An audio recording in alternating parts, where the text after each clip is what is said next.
Study IQ IAS, अब तैयारी हुई अफोर्डेबल। नॉर्थ ईस्ट की खूबसूरती हम सभी को इंटरेस्ट आउट करती है। टूरिस्ट बेतहाशा मात्रा में वहां पर जा रहे होते हैं, है ना। हॉर्नबिल फेस्टिवल की आप बात करते हो, अलग अलग रीजन में चेरापूंजी वर्ल्ड्स वेटेस्ट लैंड की आप बात कर रहे हो, ये सारी अट्रैक्टिव फीचर नॉर्थ ईस्ट के रीजन को एक टूरिस्ट डेस्टिनेशन बना रहे होते हैं। इतिहास भी अगर आप उठा करके देखते हो तो काफी ज्यादा दिलचस्प रहा है, पर उस इतिहास के बीच में ही आपको इस पूरे रीजन में जो सेवन सिस्टर के स्टेट्स हैं वहां पे लगातार रूप से आपको इंसर्जेंसी की और कई सारे रिवोल्ट, कई सारे मूवमेंट्स के निशान भी आपको देखने को मिलते हैं। कई बार ये निशान जो है सेपरेटिस्ट और सेसेशनिस्ट टोन को भी वहां पे अडाप्ट कर लेते हैं। देश की इंटरनल सिक्योरिटी के लिहाजे से भी ये एक थ्रेट के रूप में आप इसको पढ़ते हो। ऐसा ही एक रीजन वहां पर है इन स्टेट्स के बीच में, जिसको आप नागालैंड के नाम से जानते हो। नागास की सभ्यता, उनका कल्चर, उनकी हेरिटेज, वो अपने आप में बहुत ही डिस्टिंक्टिव है ना, काफी वैल्यूएबल है। और नागालैंड को आप देश की आजादी के दशक जो थे उसके बाद आप उठा करके इतिहास देखते हो, किस तरीके से वहां पे सेपरेटिज्म, ऑटोनॉमी की वहां पे डिमांड हो रही है, NSCN का फॉर्मेशन हो रहा है, बाद में NSCN का भी वहां पे आपको स्प्लिट देखने को मिलता है। इवन आफ्टर दैट एक लंबे समय तक ये जो पूरी मूवमेंट है, इंसर्जेंसी है, वो चलती रही। प्रधानमंत्री मोदी जी की जब गवर्नमेंट फॉर्म होती है, शुरुआत में ही आपको देखने को मिलता है कि वहां पे पीस अकॉर्ड एक साइन किया जाता है। नागा पीस अकॉर्ड के बारे में आपने जरूर पढ़ा होगा, है ना। पर उसके बावजूद भी इंडिविजुअल लेवल पर, ग्रुप्स के लेवल पर ये डिमांड जो है कई जगह ऑटोनॉमी की और कई जगह एक डिसकंटेंशन, वो लगातार रूप से यूनिफॉर्मिटी में आपको देखने को मिलती है। हाल फिलहाल में जो गवर्नमेंट वहां पे फॉर्म है ना, उस गवर्नमेंट के तरफ से लेजिस्लेटिव असेंबली में, जो स्टेट लेजिस्लेटिव असेंबली है, वहां पे आपने देखा कि नागालैंड की असेंबली ने, न्यूज़पेपर को आपने हाल फिलहाल में उठा करके देखा हो तो एक हेडिंग साफ तौर पे दिख रही थी कि नागालैंड असेंबली ने एक रेजोल्यूशन को पास किया है against 2 of the central legislators, है ना। 2 सेंट्रल नियम जो है, जो लॉज वहां पे बन रहे हैं, एक तो बनने वाला है, अभी बना भी नहीं है, उसके खिलाफ ये रेजोल्यूशन पास्ड। पहला तो the so called forest conservation 2023 का जो बिल था, जो प्रेसिडेंट द्रौपदी मुर्मू जी के कंसेंट के बाद, अप्रूवल के बाद अब एक एक्ट बन चुका है। और दूसरा द वेरी मच इन, बहुत ज्यादा फेमस या फिर आप कहो इनफेमस यूनिफॉर्म सिविल कोड, है ना। डायरेक्टिव प्रिंसिपल में UCC हमारे इंक्लूडेड है, पार्ट 4 ऑफ द कॉन्स्टिट्यूशन में, पर इसको लेकर के बहुत सारी अटकलें हैं। हमने ट्राइबल्स के ऊपर इसके क्या रेपरकशंस हो सकते हैं, इंप्लीकेशंस हो सकते हैं, उसके ऊपर एक सेपरेट वीडियो बनाया, आप स्टडी IQ की प्लेलिस्ट में जाकर के उसको देख सकते हो। पर यहां पे नागास की क्या कंसर्न है, अगर नागास को आप एज एन एथनिक पॉपुलेशन देखते हो, एथनिक ग्रुप के तौर पे देखते हो, तो कई सारे सब स्पेशलाइजेशन है based upon cultural distinctiveness and mostly upon the linguistic categorization, जो कि सेमा नागाज है, रेंगमा नागाज है, आओ नागाज है, लोटा नागाज है, कई स्पेशलाइजेशन आपको देखने को मिलता है। कोनियक नागा जो कि हेड हंटिंग की अपनी प्रैक्टिस के लिए भी काफी ज्यादा प्रख्यात थे, है ना। तो इस संदर्भ में हम नागालैंड के इस रेजोल्यूशन को आज यहाँ पे एनालाइज करने वाले हैं कि मेन क्रिटिकल इश्यूज क्या हैं और क्यों वो इस फॉरेस्ट कंजर्वेशन एक्ट 2023 को और यूनिफॉर्म सिविल कोड जो कि अभी आया भी नहीं, जिसका ड्राफ्ट भी हमारे बीच में मौजूद नहीं है, उसके खिलाफ क्यों ये रेजोल्यूशन पास हो रहा है। पर उस चीज से हम आगे बढ़ेंगे, उससे पहले आपका जानना जरूरी है कि 28 सितंबर से हमारे ये बैचेस जो है स्टार्ट हो रहे हैं, है ना। किसके बैचेस? नंबर 1 UPSC का जो ऑप्शनल है, बहुत ही ब्रीफली आपको बताऊंगा। यहाँ पे टेस्ट सीरीज बैच के साथ इंक्लूडेड है, 12 टेस्ट है, 8 सेक्शनल और 4 फुल लेंथ टेस्ट है। एंथ्रोपोलॉजी की महिमा क्या है वो आपको पहले से पता है, पिछले 7-8 साल के पहले ये टॉप 5 ऑप्शनल में भी लगातार नहीं बनता था, कभी आता था कभी नहीं आता था, पर पिछले 7 से 8 साल से बाकी सारे ऑप्शनल कोशिश कर रहे हैं इसके आसपास आने के, पर मीलों दूर है ना। न इतनी रैंक्स, न इतना सक्सेस रेट। और ये क्यों होता है? क्योंकि शॉर्टेस्ट ऑप्शनल, मोस्ट कंसाइज है, स्टैटिक है, रोज आपको न्यूज़पेपर में कवरेज देखने की जरूरत नहीं पड़ती, है ना। इजीली आप इसको कवर कर लेते हो 5 महीने के अंदर अंदर अलॉन्ग विद टेस्ट सीरीज। तो ये सब आपको बेनिफिट मिल रहा होता है जब आप यहाँ पे एंथ्रोपोलॉजी पढ़ते हो। इसीलिए टॉपर्स अपने मोस्टली सब्जेक्ट्स को, चाहे वो एम से आ रहे हो, AFMC से आ रहे हो, मेडिकल बैकग्राउंड से आ रहे हो, न्यूमरस IIT से, इंजीनियरिंग के बैकग्राउंड से, computer application, zoology, botany, physics, chemistry, इन सारे ऑप्शंस को छोड़ करके, है ना, कई सारे ह्यूमैनिटी से, पॉलिटी, हिस्ट्री, इन सबको छोड़ करके एंथ्रो में आ रहा है, जिनको इसकी सीक्रेट रेसिपी के बारे में पता चला हुआ है। तो अगर आप भी इससे सहमत हो तो आप 28 सितंबर से जो हमारे बैच स्टार्ट हुए हैं उसमें एडमिशन ले सकते हो, है ना। अभी ओरिएंटेशन क्लासेस चल रही हैं। US लाइव का कोड इस्तेमाल करके 15999 पे you can get enrolled in the batches. US live जब आप यूज करते हो तो आपका फायदा बहुत सारा है। सबसे पहला तो आपको मैक्सिमम डिस्काउंट मिल जाता है साल के 365 दिन। क्रिसमस पे हो सकता है ज्यादा डिस्काउंट हो थोड़े, है ना, दिवाली पे हो सकता है थोड़े कम हो या फिर ज्यादा हो, तो there are discount, there are different. जैसे अभी 15,999 पे आपको मिल रहा है, तो आग बंद करके आप जब भी यूएस लाइव लगाते हो मैक्सिमम डिस्काउंट आपको वहां पे मिलता है, प्लस पर्सनलाइज ऑप्शनल गाइडेंस। तो कोड बहुत सारे हैं पर वो सारे फीचर्स आपको वहां पे नहीं मिलते हैं। Alright, so do not gate fooled bye these things, ठीक है। और अगर आपको नोट्स चाहिए हो, है ना, इस वीडियो से रिलेटेड, करंट अफेयर से रिलेटेड, या फिर एंथ्रोपोलॉजिकल कवरेज, यूपीएससी की प्रिपरेशन कर रहे हो आप, क्विजेस में पार्टिसिपेट करना है, ट्रैक करना है आपकी प्रिपरेशन को, तो यहाँ पे एंथ्रोपोलॉजी डिकोडेड नाम का हमारा जो ग्रुप है उसको आप ज्वाइन कर सकते हो, ठीक है। टेलीग्राम पे एंथ्रोपोलॉजी डिकोडेड बाय उत्कर्ष सिंह, अगर ना मिले आपको सर्च करने पे तो उत्कर्ष सिंह _हेयर पे हमसे कम्युनिकेट आप कर सकते हो, आपको लिंक शेयर कर दिया जाएगा आपके साथ थ्रू डायरेक्ट मैसेज। ये कवरेज आप देख रहे हो, कई सारे न्यूज़पेपर में पढ़ी थी, इंडिया टुडे की ये कवरेज है, Nagaland assembly opposes the uniform civil code implementation of forest act, है ना। यहां पे असेंबली को, यहां पे मंडे ने इस चीज को प्रपोज किया था। साथ ही साथ इनका कहना क्या है कि जो 16 पॉइंट एग्रीमेंट साइन हुआ था, आपको पता है नागालैंड की अगर आप हिस्ट्री पढ़ते हो, आपने GS1 में कवरेज किया होगा, या फिर पॉलिटी में अगर आपको ब्रीफ किया गया हो, तो दो तरीके के समझौते हुए। एक तो अंग्रेजी सरकार के साथ 9 पॉइंट एग्रीमेंट हुआ था, और पोस्ट इंडिपेंडेंस उसी 9 पॉइंट एग्रीमेंट को सामने रख करके पंडित जवाहरलाल नेहरू जो देश के प्रथम प्रधानमंत्री थे, उनके साथ एक और एग्रीमेंट हुआ जो कि 16 पॉइंट एग्रीमेंट था, है ना। उस एग्रीमेंट के सिद्धांतों के अंतर्गत बहुत सारे सेफगार्ड्स नागालैंड को, इनफैक्ट कई सारे जो रीजन्स है ना, उनको नॉर्थ ईस्ट में पहुंचाए गए।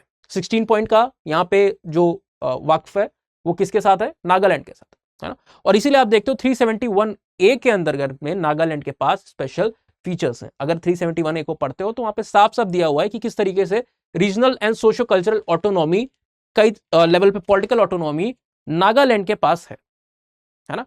और वो अपने लोकल लॉज, कस्टमरी लॉज के बेसिस पे, अपने ट्रेडिशनल लॉज के बेसिस पे वहां को चला सकते हैं, लैंड मैनेजमेंट से लेकर के कई सारी फ्रीडम। जब आप 371 को डिटेल में पढ़ते हो, 371A को, तो आपको देखने को मिलेगा सेम फीचर्स आपको कई सारे और स्टेट्स के लिए 371B, C, F, कई सारे रीजन्स में, है ना। सिक्किम के लिए भी है, आसाम के लिए भी है, मणिपुर के लिए भी आपको देखने को मिलता है। 5th शेड्यूल के अंतर्गत भी आने वाले 5th शेड्यूल में जो 10 मेजर ट्रेडिशनल स्टेट्स हैं उनको कवर किया गया है, जहां पे पेशा को एक्सटेंड किया गया है, ग्राम सभा के पास स्पेशल पावर दी गई है ना, कि वो कल्चरल जो हेरिटेज है ट्राइबल्स की, उसको बचाने में जो मनी लेंडर्स वहां पे एक्सप्लॉयटेशन कर रहे हैं, है ना, ह्यूज सम ऑफ इंटरेस्ट को चार्ज करते हैं पैसा देते समय ट्राइबल्स को, और उनकी इलिटरेसी का फायदा उठा के कहीं भी डॉक्यूमेंट के ऊपर फेक सिग्नेटरीज को लेकर के फिर उन्हें परेशान करते हैं, उनकी जमीनों को जब्त कर देते हैं, जिससे लैंड एलिनेशन होता है, एंड फर्दर वहां पे इंडेप्टनेस यानी कर्जादारी होती है।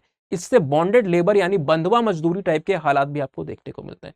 तो इन सारी चीजों को रेगुलेट करने के लिए, स्टॉप करने के लिए, कल्चरल हेरिटेज को, आइडेंटिटी को प्रिवेंट करने के लिए इस तरीके के बहुत सारे प्रोविजंस दिए गए हैं। नागालैंड के पास भी ऐसे ही प्रोविजंस हैं। उनकी डिस्टिंक्टिवनेस को, आइडेंटिटी को यूनिक मानते हुए हमने 371A के अंतर्गत उनको कई सारे सेफगार्ड दिए हुए हैं।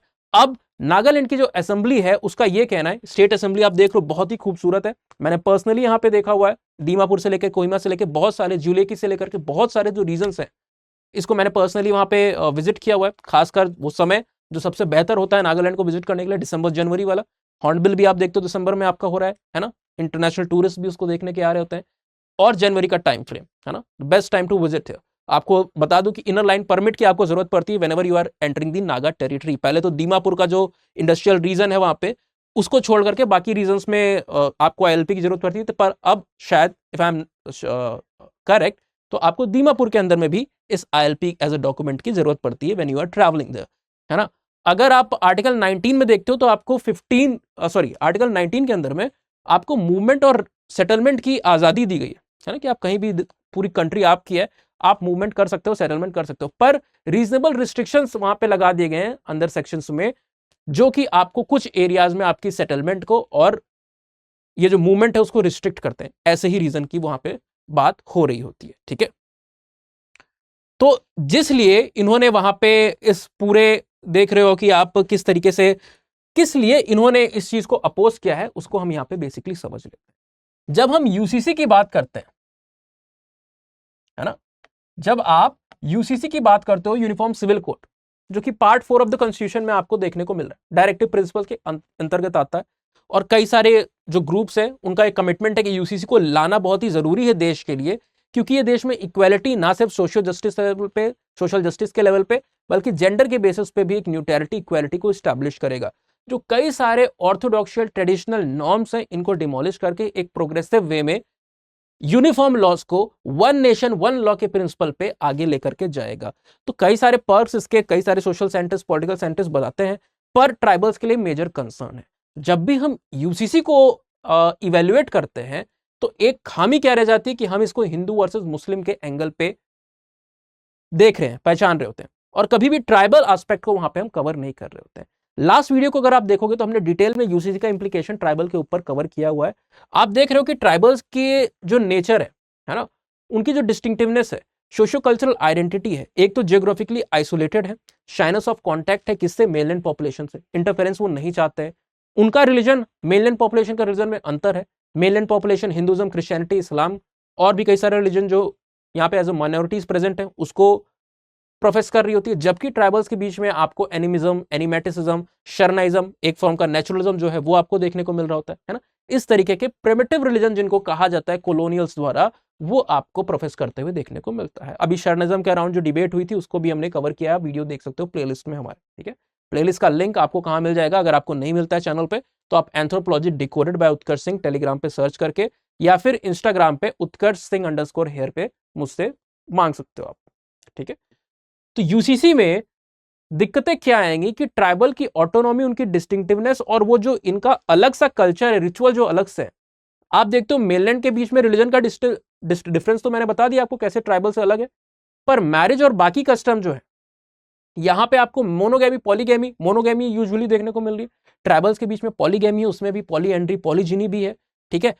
अक्वायरिंग मेट्स के तरीके बहुत अलग अलग है, मैरिज बाय ट्रायल है, मैरिज बाय कैप्चर है, मैरिज बाय इलोपमेंट है, मैरिज बाय सर्विस है, मैरिज बाय ब्राइड प्राइस है, मैरिज बाय प्रोबेशन है ना। बहुत तरीके के विवाह आपको देखने को मिल रहे होते हैं उनके में। तो इन सारे डिफरेंसेस के कारण खासकर जो उनका एक ट्रेडिशनल एक्सप्लॉयटेशन हुआ है from the time colonials have entered. आप देखते हो जब से आज अंग्रेज यहां पे आए तो शुरुआत में तो they have created a lot of problems. Why? Because they were interested in the tribal land, चाहे वो फॉरेस्ट रिसोर्सेज हो चाहे उनकी जमीन हो, उसमें काफी ज्यादा इंटरेस्ट था एक्सपेंशन करने के लिए और उन रिसोर्स को यूज करने के लिए। तो firstly they have elaborately use various measures.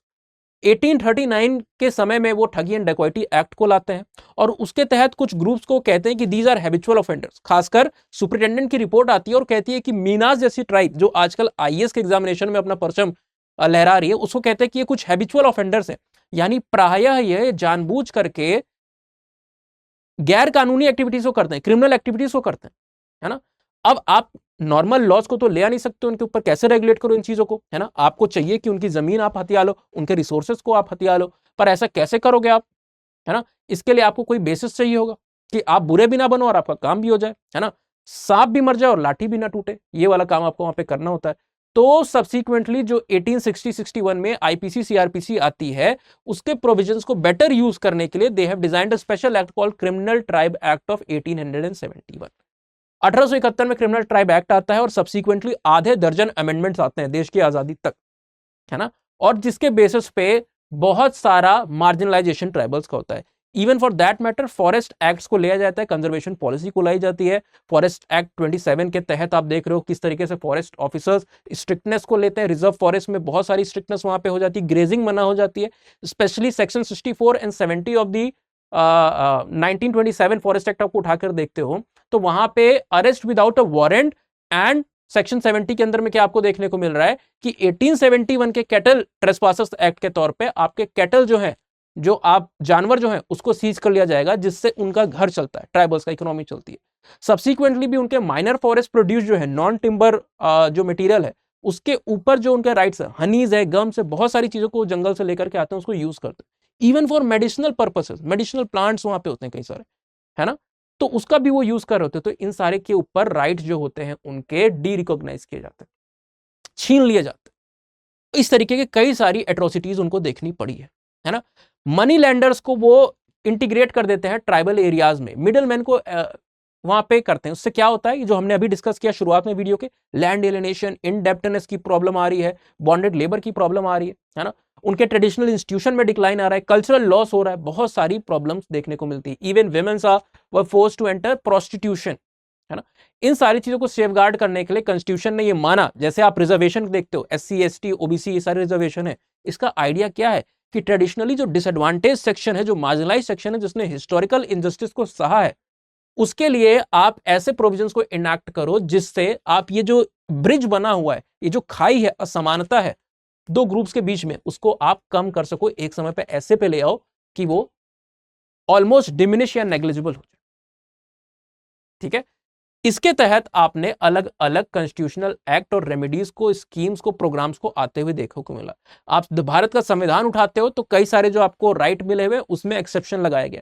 Article 15 exception है, 15(4), आर्टिकल 16 में देखते हो 16(4), आर्टिकल 19 में एक्सेप्शन लगा है, 46 में डीपीएसपी के अंतर्गत में यहाँ पे स्पेशल प्रोविजंस की बात की गई है, 244 में एक स्पेशल मिनिस्टर की वहां पे बात की गई है ना, मिनिस्ट्री इंचार्ज होनी चाहिए। अपार्ट फ्रॉम दैट आप देखते हो किस तरीके से 330, 332 आर्टिकल के अंतर्गत में रिजर्वेशन लोकसभा में, विधानसभाओं में मिला हुआ है ट्राइबल्स को, है ना। 243D को उठा करके देखते हो आप, पंचायत में रिजर्वेशन किस तरीके से मिला है। ठीक है, अलग अलग बॉडीज को, एनसीएसटी को, SC/ST एक्ट को वहां पे बनाया गया है, पीटीजीज, पीवीटीजीज का रिकॉग्निशन किया गया। ये सारी चीजें जो हुई हैं, 5th शेड्यूल आया है आपका, ये किस लिए? ट्राइबल सेफगार्ड के लिए। पेसा का एक्सटेंशन, ग्राम सभाओं को जो ताकत मिली हुई है।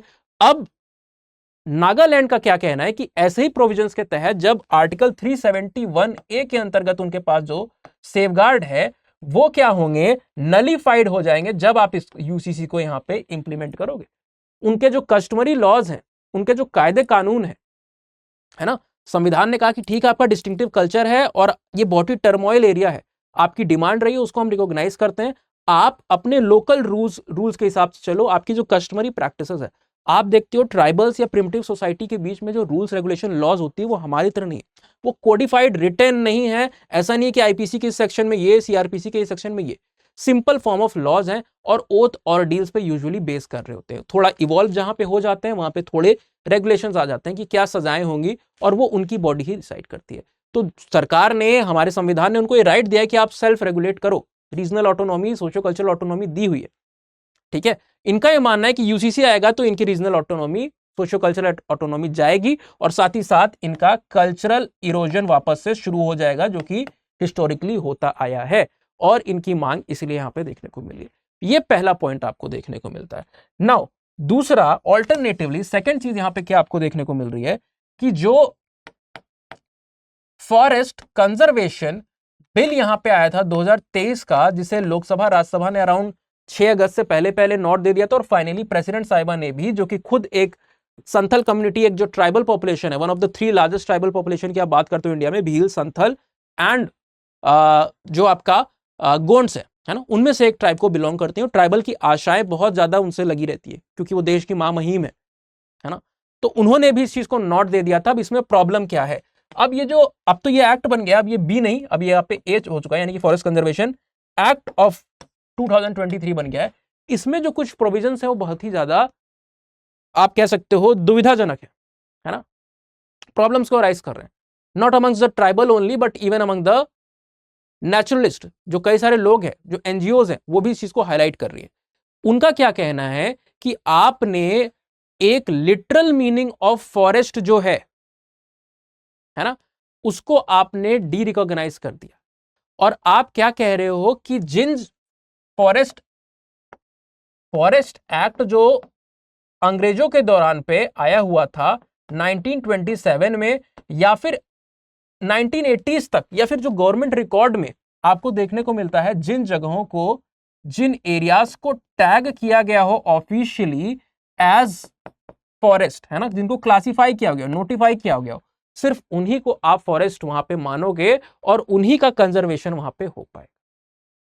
ठीक है, अब ट्राइबल्स को आप देखते हो, हिस्टोरिकली सुप्रीम कोर्ट का जो जजमेंट है उसने, और 2001 का जो 2006 का जो सब्सिक्वेंट फॉरेस्ट एक्ट था, है ना, FRA of 2060, forest right act of 2006 को आप यहां पे उठा करके देखते हो तो कई सारे कंसेशंस उसने ट्राइबल को दिए थे कि आप माइनर फॉरेस्ट प्रोड्यूस ले लो, आप वहां पे हैबिटेशन के राइट्स को ले लो, है ना। और बाद में आप देखते हो कि कई सारे जो केसेस हुए जहां पे इंक्रोचमेंट हो रहा था, इंडस्ट्रियल वर्क के लिए ट्राइबल को वहां से डिस्प्लेस किया जा रहा था, उसमें भी सुप्रीम कोर्ट ने, हाई कोर्ट्स ने वहां पे judgement in the favour of tribals दिया था। अब जब आप उसको रिकॉग्नाइज ही नहीं कर रहे हो कि वो फॉरेस्ट एरिया है, बिकॉज होता क्या है, ट्राइबल्स के कई सारे लैंड हिस्टोरिकली डॉक्यूमेंटेशन में टैग्ड नहीं है एज अ फॉरेस्ट एरिया, या फिर 1927 के एक्ट में टैग नहीं, वो एज अ कम्युनिटी ग्राउंड के तौर पे वहां पे टैग्ड हुआ करते हैं। Apart from that grazing land के तौर पे, एंसेस्ट्रल लैंड के तौर पे वो उनको देखा जाता है, पर स्पेसिफिकली जो फॉरेस्ट का टैग है वो उनको नहीं मिला होता है। डर क्या है कि अब इस तरीके के जो रीजन है वो कंजर्वेशन के एम्बिट से हट जाएंगे और गवर्नमेंट इसको यूज कर सकेगी, है ना, चाहे डेवलपमेंट प्रोजेक्ट के लिए या किसी भी प्रोजेक्ट के लिए। पर क्या होगा कि ट्राइबल्स के पास से उसका अधिकार वहां से जा रहा है। अपार्ट फ्रॉम दैट एक और की कंसर्न है कि जो 100 मीटर का पूरा एरिया है इंटरनेशनल बाउंड्री के साथ भारत शेयर करता है, वो भी इसके अंदर में नहीं आएगा। यानी कि वहां पे भी आप डेवलपमेंटल एक्टिविटीज कर सकते हो, कंजर्वेशन के फंडे पूरे जो वहां पे होंगे पूरी तरीके से नॉन एप्लीकेबल हो जाएंगे। तो वहां पे आप ह्यूमन सेटलमेंट्स को क्रिएट करना है, स्ट्रेटेजिक लोकेशंस को वहां पे आपको बिल्ड करना है, या किसी भी तरीके के डेवलपमेंट वर्क को करना है, आप गवर्नमेंट क्रूशियली कर सकेगी। मोस्ट ऑफ द रीजन जो है खासकर नॉर्दर्न ईस्टर्न इंडिया में आप जाकर के देखते हो तो ये ट्राइबल लैंड के बेल्ट में आ रहे होते हैं, तो यहां पे भी उनका एक डिस्प्लेसमेंट होगा एंड दैट इज अ की कंसर्न। ठीक है, इसलिए नागालैंड ने विरोध यहां पे किया हुआ है। कई सारे और देश में ऐसे समुदाय हैं, ट्राइबल कम्युनिटीज हैं, जिन्होंने जो अगस्त में आप देखते हो आदिवासी जो दिवस होता है, ट्राइबल्स डे होता है, उसको भी वहां पे नहीं मनाए इन द प्रोटेस्ट, है ना। तो डिमांड वहां पे की जा रही है। फॉरेस्ट एक्ट तो 23 का पास हो गया है, चाहे आप करो एक्सेप्ट या ना करो, उसके अगेंस्ट में ये अपोजिशन है। लेकिन यूसीसी अभी नहीं इंप्लीमेंट हुआ है, यूसीसी का ड्राफ्ट भी नहीं आया है, उसके अपोजिशन में भी अभी से कई सारे कम्युनिटीज ने यहाँ पे एक प्रोटेस्ट को, एक रेजोल्यूशन को वहां पे सामने रखा है, अपनी अफर्मेशन को सामने वहां पे रखा है। तो आई होप आपको ये पूरा का पूरा जो मामला है वो समझ में आया होगा। और आप बताइए कि आप क्या कहते हैं इस कंटेक्स्ट में, है ना, आपका क्या कहना है कि क्या यूसीसी को ट्राइबल्स के एरियाज में, ट्राइबल्स के ऊपर उनका क्या असर पड़ेगा, लाना चाहिए या नहीं लाना चाहिए, या ट्राइबल्स को इसमें से एक्सक्लूड करना चाहिए अगर आप यूसीसी को लेके भी आ रहे हो। और अगर आप ऐसा एक्सक्लूजन करते हो तो वो अपने आप में यूनिफॉर्मिटी तो उसमें रही नहीं फिर, है ना, क्योंकि ऑल इंक्लूजन का ही आइडिया होता है यूनिफॉर्मिटी। तो आपका क्या मानना है कमेंट सेक्शन में जरूर शेयर कीजिएगा। इस तरह के कई सारे वीडियोस हम ले आकर के करंट ट्रेंड्स को, टॉपिक्स को एनालाइज करते हैं जो एंथ्रोपोलॉजिकली सिग्निफिकेंट होते हैं, देश के लिए सिग्निफिकेंट होता है। और अगर आपको इन्हीं सारी चीजों को, जो बहुत ही इंटरेस्टिंग चीज होती है, ट्राइबल्स का कल्चर किसी भी सब्जेक्ट में आप नहीं पढ़ते, है ना, इन सारी चीजों को पढ़ करके स्पोर्ट्स की एंथ्रोपोलॉजी, कौन सा इंसान कौन से खेल को खेलने के लिए बढ़िया है, हेलमेट्स की डिजाइन से लेकर के जो स्पोर्ट्स गियर होते हैं उसकी डिजाइन कैसे बनती है, जो सचिन तेंदुलकर किसी तरीके के इक्विपमेंट को यूज कर रहे हैं, आशीष नेहरा भी उसी तरीके के इक्विपमेंट को यूज कर रहे हैं, जबकि दोनों का बॉडी प्रोपोर्शन शेप बिल्कुल ही अलग है। ठीक है, जो कॉकपिट्स को आप देखते हो, पायलट्स या डिफेंस इक्विपमेंट बनते हैं, वो किस तरीके से बनते हैं, आप सर्जिकल स्ट्राइक सुनते हो, एयर स्ट्राइक सुनते हो, तो उनके डिफेंस इक्विपमेंट की तैयारी में एंथ्रोपोलॉजी का क्या रोल है। फॉरेंसिक में क्रिमिनल को, केसेस को पकड़ने में क्या एलियंस की बॉडी अभी आइडेंटिफाई की गई है ना, मैक्सिको में मिली, हमने उसके ऊपर भी वीडियो कवरेज लेटेस्ट किया हुआ है, लास्ट वीडियो है। तो आपको ये सारी चीजें डिटेल में एंथ्रोपोलॉजी में समझ में आती है और इंटरेस्ट से आप सारी चीजों को सबसे शॉर्टेस्ट वे में स्टैटिकली कवर कर लेते हो। तो ये चीजें अगर आपको भी इंटरेस्ट आउट करती हैं और यूपीएससी की अगर आप मोस्ट इंपॉर्टेंटली तैयारी कर रहे हो, तो आप 20 सितंबर से जो हमारे बैच स्टार्ट हुए हैं उसको क्लोजिंग से पहले ज्वाइन कर सकते हो। 15999 में along with test series, recorded lecture, crux, class notes, value addition material, hand written notes and a lot more. सारे benefits along with personalized guidance आपको तब मिलते हैं when you are using the code us live और US live. एक code आपको UPSC के हर स्टडी आईक्यू कोर्स पे P2I से लेकर के ऑप्शनल पे यूज करते हो, सारी बेनिफिट आपको मिल जाते हैं। Thank you for joining in, see you in the next lecture, signing off. Study IQ IAS, अब तैयारी हुई अफोर्डेबल।